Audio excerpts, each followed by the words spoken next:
Bonjour à tous.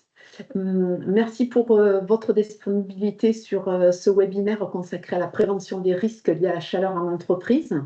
Ce qu'on a souhaité aujourd'hui, c'est vous présenter en fait un webinaire flash assez concis, si j'y arrive effectivement, sur à la fois les évolutions réglementaires et des solutions concrètes par rapport à cet épisode en fait de chaleur que nous traversons actuellement voilà, et qui va peut-être aussi perdurer. Donc, en guise d'introduction, vous aurez tous accès, bien sûr, au replay de ce webinaire. Donc, dans l'après-midi, je vous transmettrai les éléments. Vous aurez également accès à la présentation que vous avez sous les yeux et je vous transmettrai par mail tous les documents qu'on va aborder aujourd'hui au cours de ce webinaire, puisque comme c'est un webinaire flash relativement réduit en termes de timing, j'évoquerai pas mal de documents, je vous les transmettrai en lien et après, bien sûr, si vous avez des questions, si vous souhaitez un accompagnement plus spécifique, vous pourrez bien sûr revenir vers nous. Donc, Evelyne Kans, en fait, je suis responsable du pôle prévention à l'EPAX, donc votre service de prévention et de santé au travail. Donc, voilà, vous nous connaissez effectivement tous sur l'aspect visite médicale, le volet médical. Et également, donc moi, je suis responsable, en parallèle de ce volet médical, du volet prévention avec une douzaine de techniciens et d'ingénieurs. Et notre objectif, c'est vraiment de vous accompagner concrètement dans vos structures par rapport à tout ce qui touche à la préservation de la santé et de la sécurité de vos salariés. Donc, ça peut être des études qu'on va faire dans votre entreprise et ça peut être aussi, comme on le fait aujourd'hui, des modules de sensibilisation sur différentes thématiques, là en lien avec l'actualité, puisqu'on parle aujourd'hui de la chaleur en entreprise. Donc, voilà, ce que je vous propose au cours de ce webinaire, c'est de vous présenter en fait, d'une part, les conséquences de la chaleur, donc les effets sur la santé, pour que vous soyez en capacité de détecter les premiers symptômes et surtout de réagir. Ensuite, passage obligé, on abordera le cadre réglementaire, puisque vous savez qu'il y a eu de récentes évolutions, et notamment fin mai, avec la parution d'un décret et d'un arrêté. Et ensuite, on s'arrêtera en fait sur la partie conseil pratique, où là, l'objectif, c'est de vous faire part un petit peu de notre retour d'expérience en tant que service de prévention et de santé au travail, pour vous présenter différentes solutions qui ont été mises en œuvre, à la fois sur des aspects techniques, organisationnels et humains, pour justement anticiper, se protéger en fait de la chaleur. Et enfin, comme je l'évoquais, vous aurez accès à différentes ressources complémentaires, notamment un certain nombre de sites Internet sur lesquels vous retrouverez des outils, de l'infographie et des éléments concrets pour vous aider dans la mise en œuvre effective de ces mesures de prévention pour lutter contre les effets de la chaleur. Et on se donnera un temps de questions-réponses, alors idéalement à la fin du webinaire, puisque c'est assez court. Donc, n'hésitez pas à poser vos questions. Voilà, j'essaierai de répondre en fin de webinaire à l'ensemble des questions. Si on dépasse un petit peu le timing, sachez que de toute façon, vous aurez accès au replay. Et si toutefois je passe au travers d'une question, à l'issue de ce webinaire, je referai un point pour m'assurer qu'on a bien répondu à l'ensemble des questions. Et s'il y en a une qui était passée au travers, je vous fournirai une réponse à tous lors du mail que je vais vous envoyer cet après-midi, qui reprendra le support, le replay, etc. Donc, ce que je vous propose, c'est de commencer tout de suite sur les effets sur la santé, et notamment, en fait, vous présenter les symptômes et comment réagir par rapport à ces épisodes-là. Donc, c'est vrai que l'exposition des salariés, lorsque les salariés sont exposés à des températures élevées, que ce soit par rapport au soleil, l'exposition à l'extérieur au soleil direct, ou que ce soit par rapport à vos process de fabrication, des machines, etc., forcément, ça engendre des risques professionnels et potentiellement de la fatigue, donc un risque d'accident qui est accru, et inversement, une baisse donc potentiellement de la qualité et c'est certain de la productivité. Les études sont unanimes là-dessus. Lorsque la température augmente, forcément, ça a un impact sur la productivité. Et les conséquences du point de vue de la santé, ça peut aller de la fatigue, j'ai envie de dire une simple fatigue, jusqu'à de la déshydratation, voire un coup de chaleur. Le coup de chaleur qui peut être fatal, puisque c'est un risque qui est mortel, et c'est pour ça que l'objectif, c'est de vous donner les symptômes pour apprendre à le détecter et surtout l'anticiper. Et l'objectif de cette présentation, c'est justement de tout mettre en œuvre pour anticiper ces symptômes-là. Donc, ce que je vous propose, c'est une infographie. Elle est issue de l'organisme de prévention et de protection du BTP. Même si vous ne faites pas partie du BTP, je vous invite, et ça fera partie des ressources que je vais vous communiquer, je vous invite à aller sur ce site-là, parce que forcément, quand on parle de chaleur, le BTP, ils sont directement concernés et ils ont beaucoup travaillé sur la question. On aura l'occasion d'y revenir. Donc, ce que je voulais vous présenter, c'est d'abord les signes qui vous permettent d'identifier l'épuisement dû à la chaleur. Quels sont les signes qui doivent vous alerter? Premièrement, bien sûr, la fatigue. Vous pouvez avoir des maux de tête, vous pouvez avoir des nausées, une soif intense. La sudation, c'est vraiment quelque chose qui doit aussi, c'est normal effectivement la transpiration puisque c'est la régulation de la chaleur, mais là effectivement on a une sudation qui est vraiment très abondante, voire des palpitations, étourdissements ou des crampes musculaires. Si vous ressentez ces signes-là, alors qu'est-ce que vous devez faire? D'une part, essayez de vous déplacer vers un endroit qui est plus frais à l'ombre, et on en parlera au niveau en fait des entreprises, si vous travaillez à l'extérieur, d'avoir un endroit où vous pouvez vous mettre à l'ombre ou un peu plus au frais. Si c'est dans une entreprise avec des machines qui génèrent beaucoup de chaleur, avoir une pièce qui est un petit peu plus fraîche.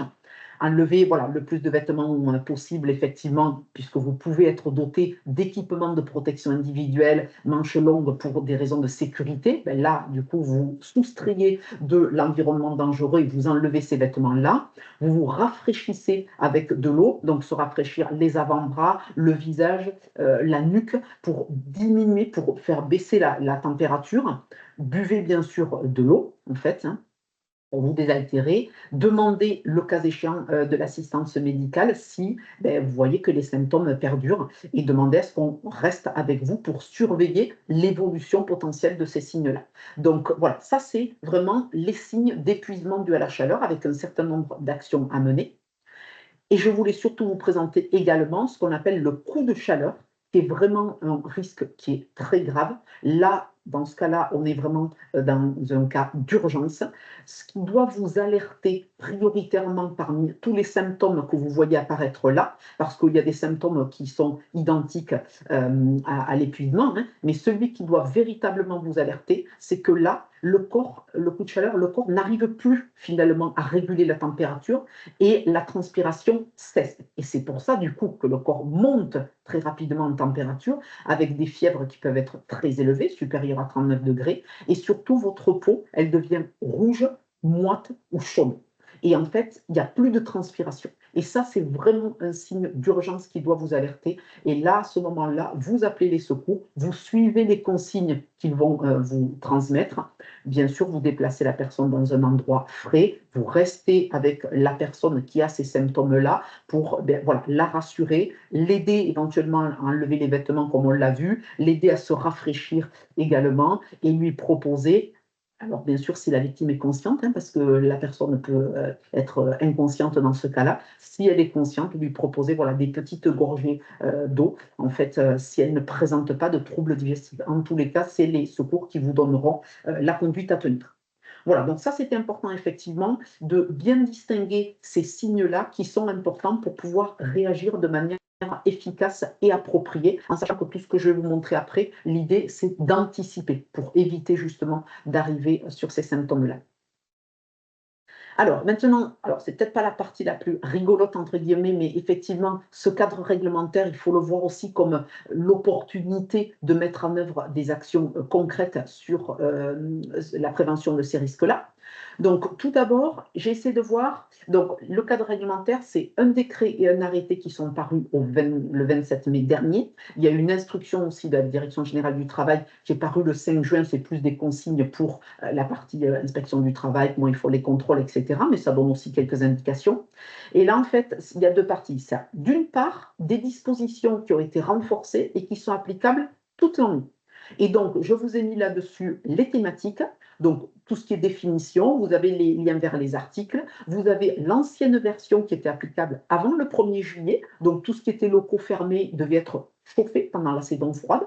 Maintenant, en fait, les locaux fermés affectés au travail sont en toute saison, maintenus à une température adaptée compte tenu de l'activité des travailleurs et de l'environnement dans lequel ils évoluent. Comme c'est en toute saison, ça veut dire que lorsqu'on est en température très élevée, on doit faire en sorte que la température soit maintenue, voilà, donc à une température dite adaptée. Il n'y a pas de définition, effectivement, hein, de niveau de température, mais c'est ce qui semble jouable au regard de l'activité. On y viendra après en termes concrètement de mesures. Ensuite, les postes de travail extérieurs sont aménagés de telle sorte que les travailleurs puissent rapidement quitter leur poste, soient protégés contre les chutes, etc. Et dans la mesure du possible, soient protégés des conditions atmosphériques. En fait, là, on a un renforcement, soit protégé contre donc, les effets des conditions atmosphériques, ne soient pas exposés à des niveaux sonores nocifs, et ne puissent glisser ou chuter. Et donc là, il y a un petit renforcement en fait, concernant toutes les conditions atmosphériques. Et enfin, concernant l'hydratation, en fait, on avait avant l'employeur qui mettait à disposition en fait, des boissons fraîches. Là, en fait, aujourd'hui, l'employeur doit mettre à disposition de l'eau potable et fraîche pour leur permettre de se désaltérer d'une part, mais également de se rafraîchir. Donc, de se rafraîchir, ça ne veut pas dire d'être capable de prendre une douche forcément, hein, mais de se rafraîchir, ça veut dire pouvoir se rafraîchir les avant-bras, le visage, la nuque, etc. Donc, au niveau du point d'eau qui est mis à disposition, il faut aussi que les quantités soient suffisantes pour que les salariés puissent se rafraîchir. Donc, ça, ce sont les dispositions qui sont applicables toute l'année et qui sont renforcées via le décret du 27 mai. Si on rentre maintenant dans ce décret-là, ce décret a introduit dans le Code du travail un nouveau chapitre dédié spécifiquement aux épisodes de chaleur intense. Donc, on a d'abord une définition de chaleur intense.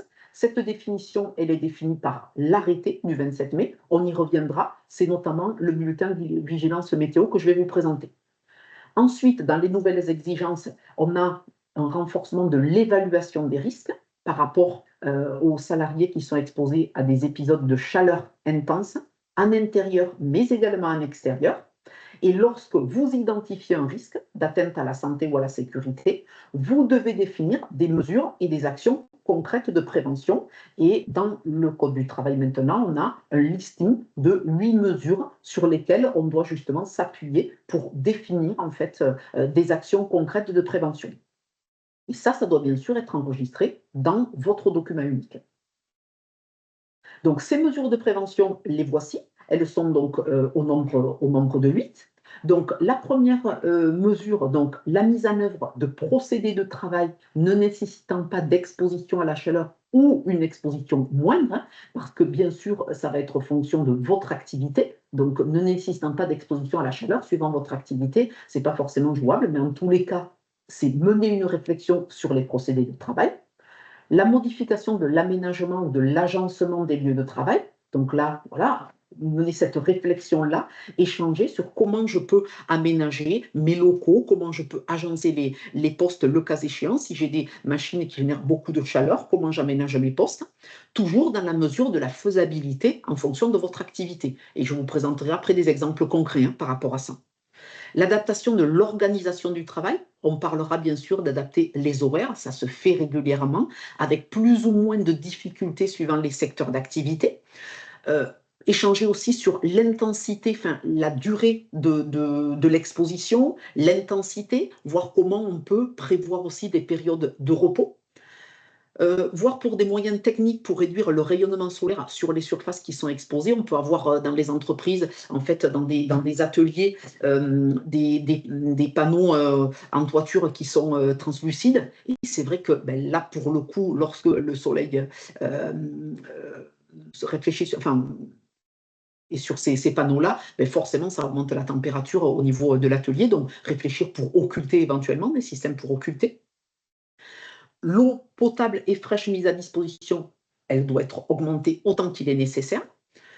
Le choix d'équipements de travail appropriés qui permettent en fait d'accomplir le travail et de maintenir une température corporelle stable. Et donc là, c'est là où il faut arriver à choisir des équipements qui à la fois permettent de travailler en sécurité, donc les équipements de protection individuelle, et également peut-être de combiner avec des équipements en fait pour limiter en fait l'exposition à la chaleur. Donc c'est un lien avec le point 7 en fait sur la fourniture d'équipements de protection individuelle. On y reviendra en fait pour vous présenter des innovations sur ce sujet-là. Et enfin, l'information et la formation adéquate des travailleurs, c'est vraiment important, notamment ce que je précisais en tout début de webinaire sur les symptômes. C'est vraiment important que les salariés aient ces informations-là pour pouvoir anticiper un maximum et également en fait leur préciser que faire en cas de symptômes. Ensuite, donc voilà, on a donc ces mesures-là. Ensuite, des exemples un petit peu plus spécifiques, là on en a parlé au niveau de l'eau potable. En cas d'épisode de chaleur intense, on va voir à quoi ça correspond juste après, une quantité d'eau potable fraîche suffisante est fournie par l'employeur et l'employeur prévoit un moyen pour maintenir au frais tout au long de la journée l'eau qui est destinée à la boisson à proximité des postes de travail. Donc, ce n'est pas indiqué qu'il faut avoir un réfrigérateur sur place, hein. D'ailleurs, au niveau santé, ce n'est pas recommandé de boire de l'eau en fait, qui sort du réfrigérateur, de l'eau qui est simplement fraîche, c'est suffisant en fait.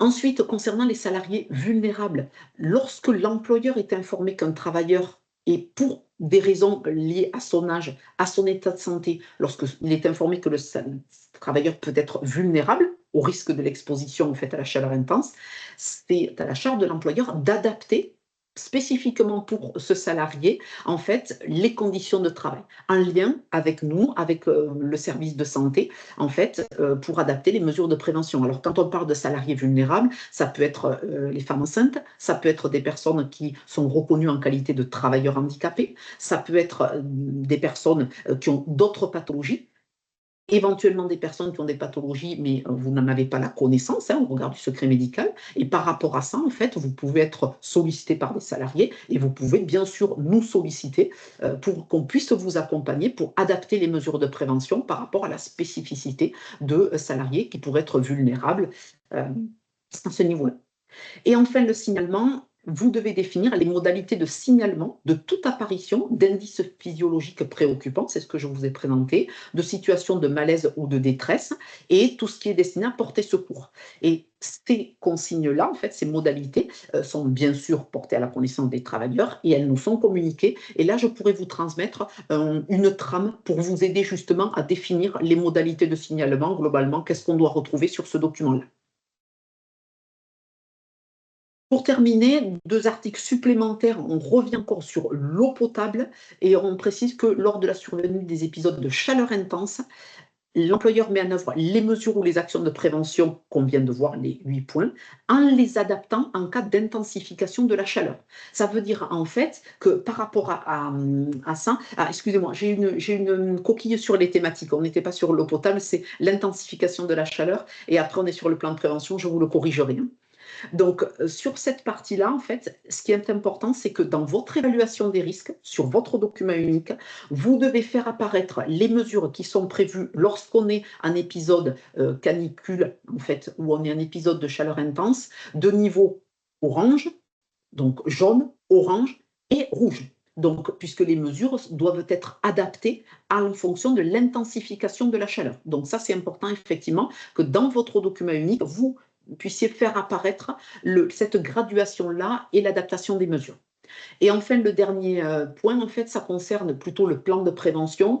Donc, nous, parmi nos adhérents, on a très peu, voilà, on n'a pas d'entreprise du BTP. Donc, le PGC, le PPSPS, vous n'êtes pas directement concerné, sauf s'il y a des travaux, hein, mais vous êtes plutôt concerné par ce qu'on appelle le plan de prévention, le décret 92. Et en fait, lorsque vous faites intervenir une entreprise extérieure dans votre établissement, vous devez, lors de l'évaluation des risques, tenir compte des risques liés à l'exposition aux chaleurs, aux épisodes de chaleur intense et formaliser éventuellement des consignes particulières dans ce plan de prévention. Voilà sur la partie en fait par rapport au décret. Et pour terminer sur l'aspect réglementation, c'est l'arrêté qui vient déterminer les seuils de vigilance pour canicule, avec donc le niveau de vigilance qui est apporté par Météo France. Donc le niveau vert, c'est une chaleur de saison, il y a une veille saisonnière sans vigilance particulière. Et ce qu'on appelle période de chaleur intense, c'est lorsqu'on est en jaune, en orange, voire en rouge.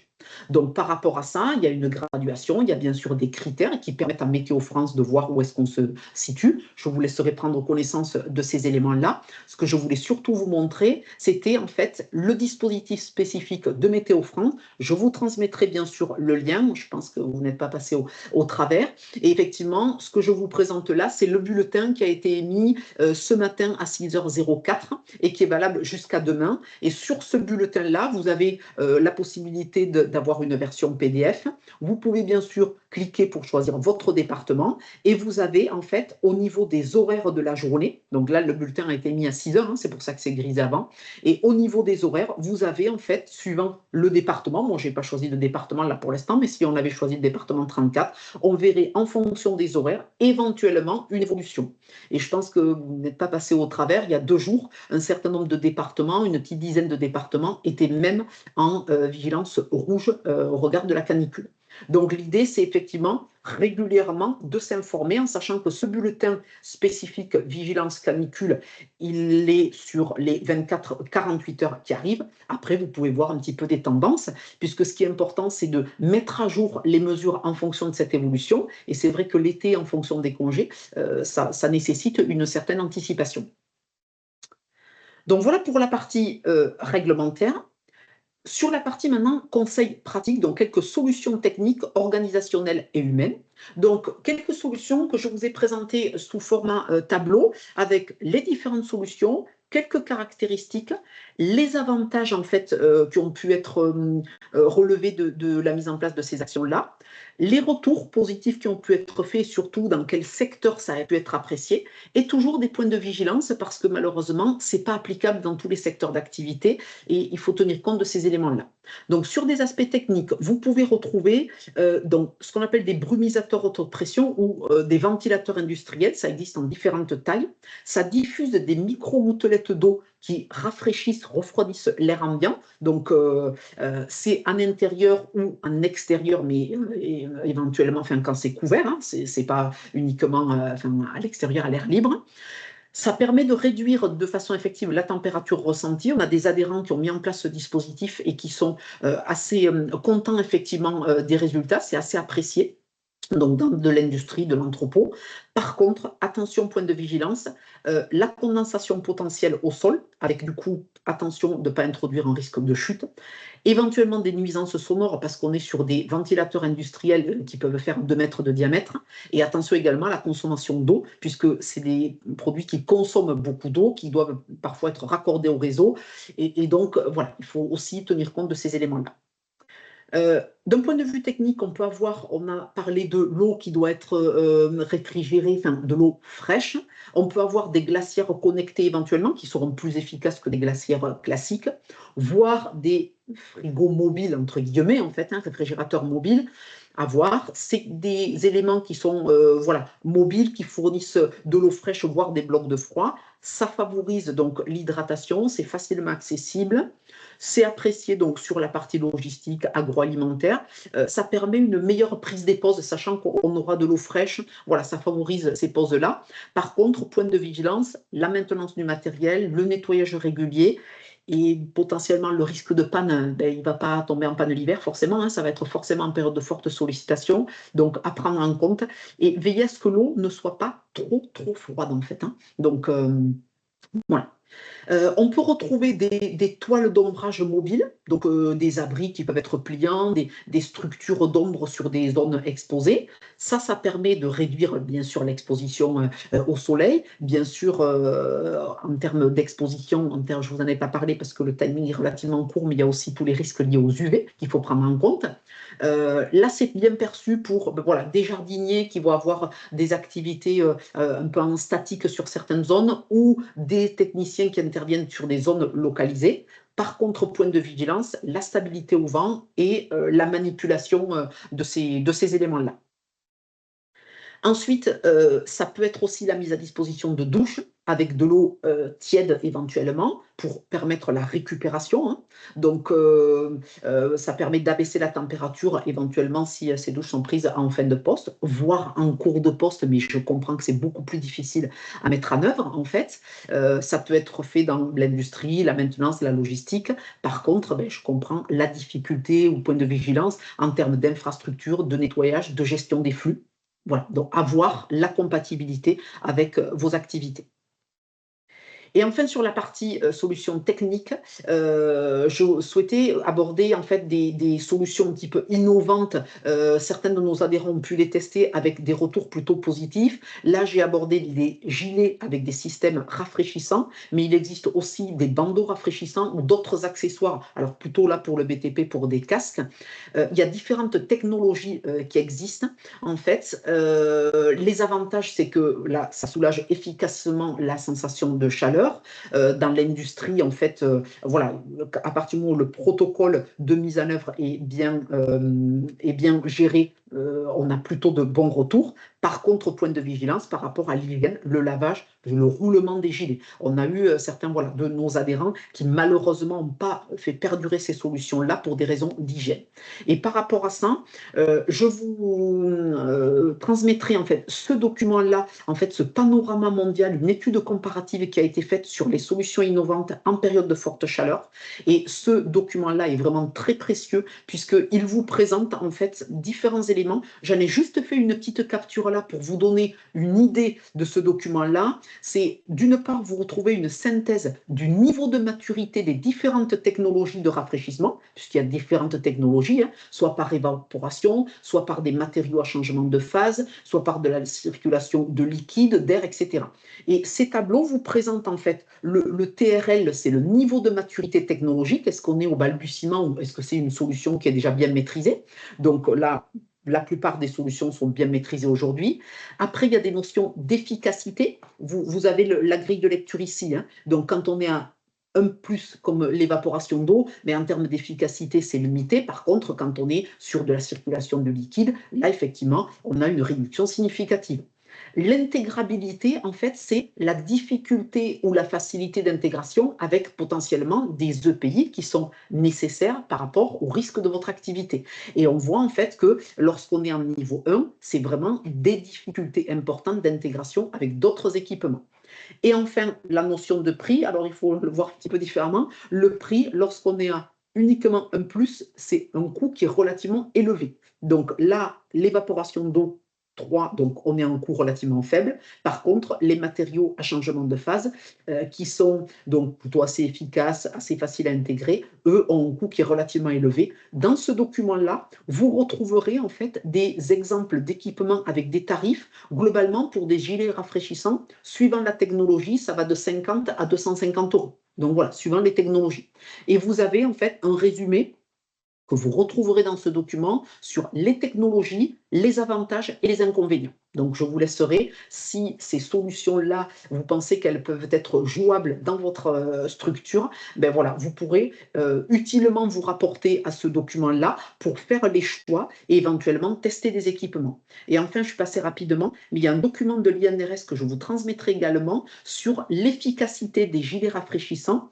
Ils ont fait une étude sur le coût cardiaque. Et effectivement, les résultats de cette étude montrent en fait que pour une activité identique, il y a bien une réduction du coût cardiaque en fait par rapport à une activité identique dans des conditions identiques. Par contre, on précise quand même que c'est une solution qui est à envisager qu'en complément de des mesures de prévention collective. Et ça, le port de ce gilet-là, ça requiert pour les salariés une sensibilisation en fait sur l'utilisation, l'hygiène, etc. Donc ça, vous aurez ces documents-là si c'est des choses qui peuvent vous intéresser, si vous pensez que ça peut être jouable dans vos structures. Sur des aspects plutôt conseils pratiques au niveau organisationnel, donc là, on parle bien sûr d'adaptation du temps de travail, des horaires de travail.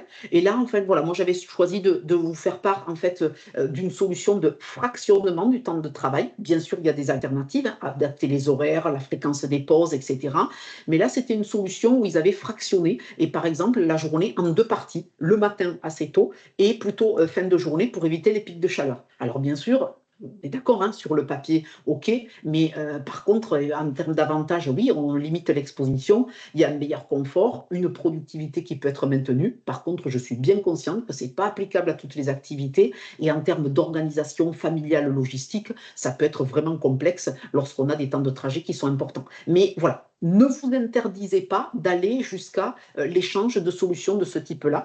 Parfois, ça peut être jouable pour certaines peut-être journées quand on est en période, on l'a vu, hein, jaune, orange, rouge. Quand on est en période rouge, pourquoi pas? Parce que c'est vraiment exceptionnel. Donc, à réfléchir. Ensuite, en termes d'organisation, je trouvais intéressant des binômes de vigilance chaleur. Donc, travailler par pair pour justement cette autosurveillance de signes de chaleur. Et donc, ça génère voilà, de la responsabilisation. Ça permet de détecter précocement des symptômes. Voilà, dans certains secteurs d'activité, c'est jouable, dans d'autres pas du tout, j'en suis consciente également, hein, mais ça nécessite de l'explication, aussi une formation en fait de ces personnes-là. Qu'est-ce qu'on peut avoir en fait là, j'avais des toiles d'ombre mobiles. En fait, alors d'un point de vue organisationnel, en fait, voilà, voilà, ça aurait pu rentrer dans la partie technique en fait, hein, ces toiles d'ombre mobiles. Voilà, ça correspond un peu à quelque chose qu'on avait vu sur la partie technique. Je passe rapidement. Et ensuite, sur les conseils pratiques d'un point de vue donc, humain, ça peut être de la sensibilisation, donc ce qu'on appelle du micro-learning, en fait, des sensibilisations rapides par téléphone, par SMS, par QR code. Voilà, c'est rapide, c'est accessible. Par contre, c'est accouplé avec en fait une sensibilisation au niveau des managers. Après, alors je l'ai classé dans la partie humain, mais ça aurait pu être aussi en termes techniques.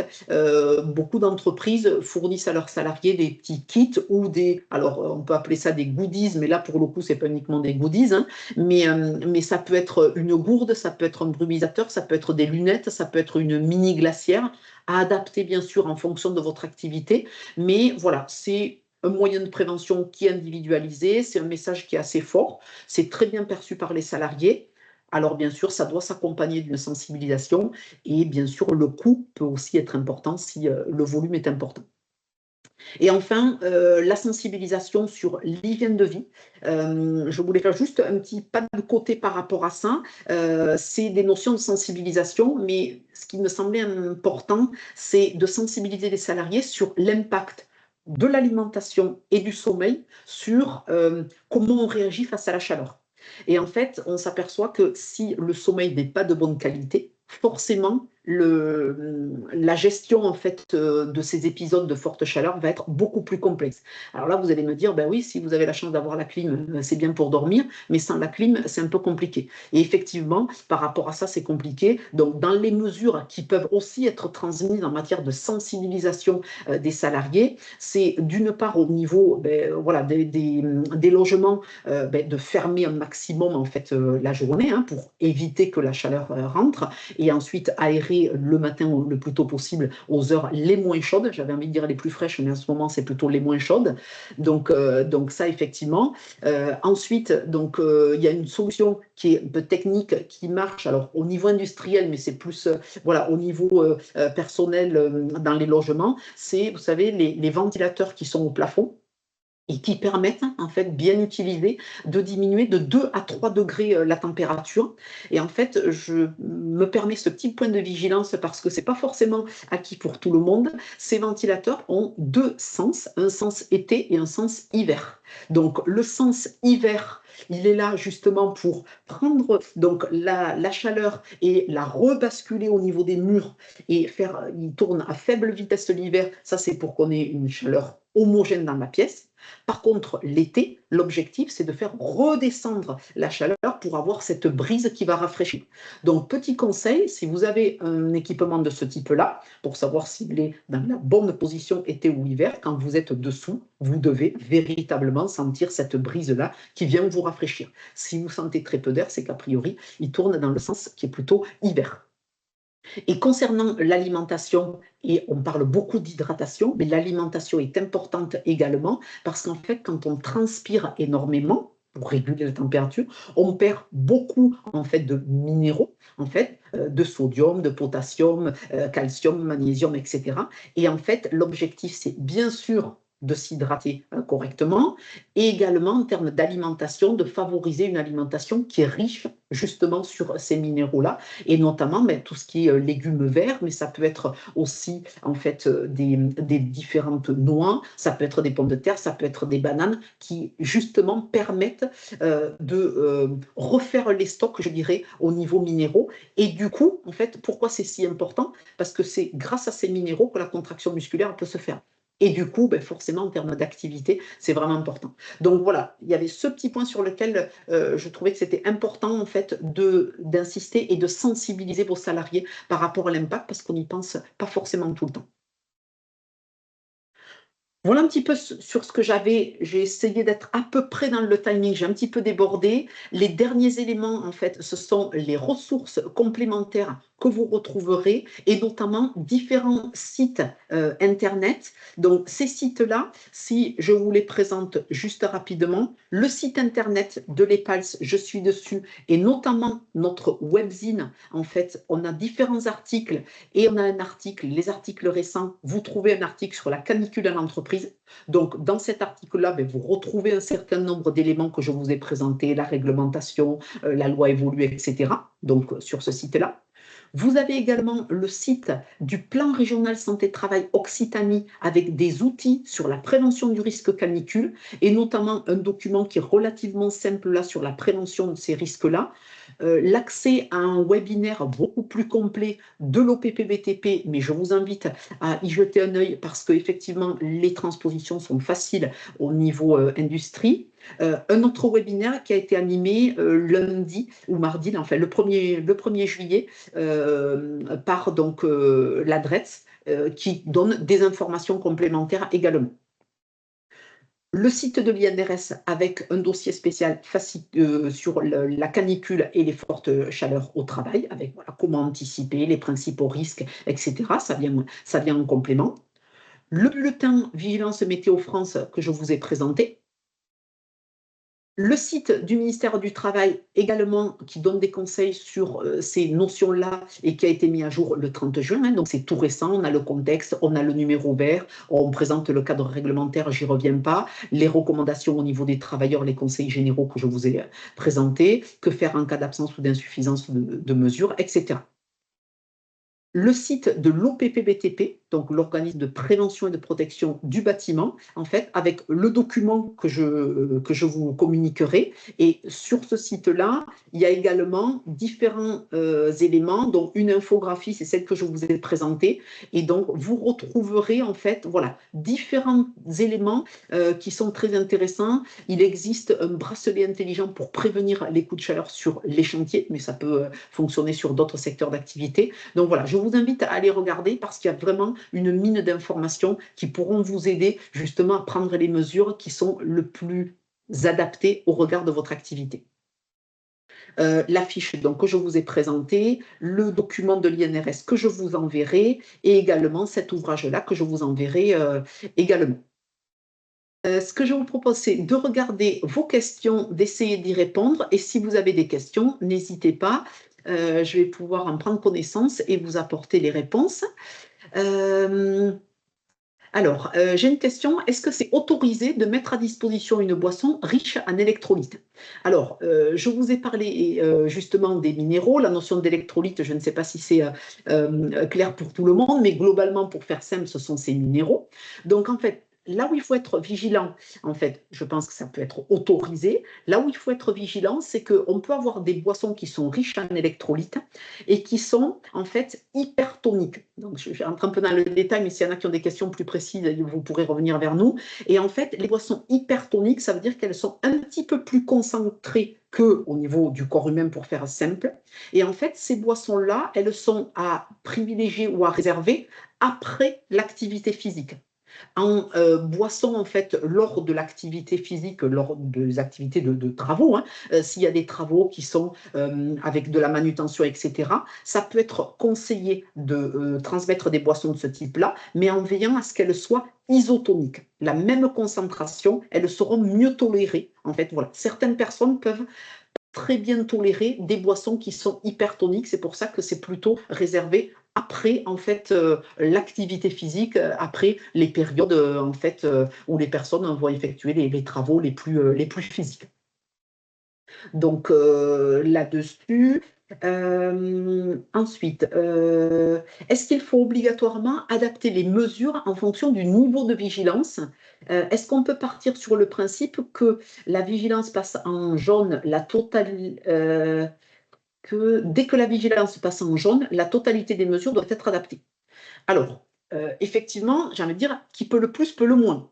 En fait, ce que je peux, moi, vous recommander par rapport à ce que, à notre petit retour d'expérience, puisque la réglementation est applicable depuis le 1er juillet, c'est plutôt de se dire, vous pouvez éventuellement avoir des mesures de prévention lorsque vous êtes en niveau jaune ou en niveau orange, des mesures qui peuvent être identiques. Par contre, pour le niveau rouge, là, je vous invite à mener une réflexion plus importante parce que lorsqu'on est vraiment au niveau rouge, voilà, on est quand même dans des températures qui sont très élevées. Voilà. Donc, je pense que le niveau rouge, pour moi, doit nécessiter véritablement une adaptation. Et en plus, il est précisé qu'on doit les revoir quotidiennement. Donc, pour moi, dans votre document unique, vous avez les mesures qui s'appliquent éventuellement jaune et orange, et ensuite, effectivement, rouge, vous allez un petit peu plus loin dans ce que je vous ai présenté au niveau du fractionnement des horaires. Voilà, on pourrait imaginer que ce soit quelque chose qui soit envisageable ou réservé uniquement quand on est en alerte rouge. Voilà. J'espère que je réponds bien aux questions. Si toutefois ce n'est pas le cas, n'hésitez pas à compléter. Est-ce que la notion d'eau fraîche s'applique uniquement aux salariés travaillant à l'extérieur? Non, non, non, effectivement, ça s'applique à l'ensemble des salariés. Alors, la notion de fraîcheur, il n'y a pas de notion de température, mais ça s'applique également à des salariés qui seraient dans un environnement, en fait, à la chaleur.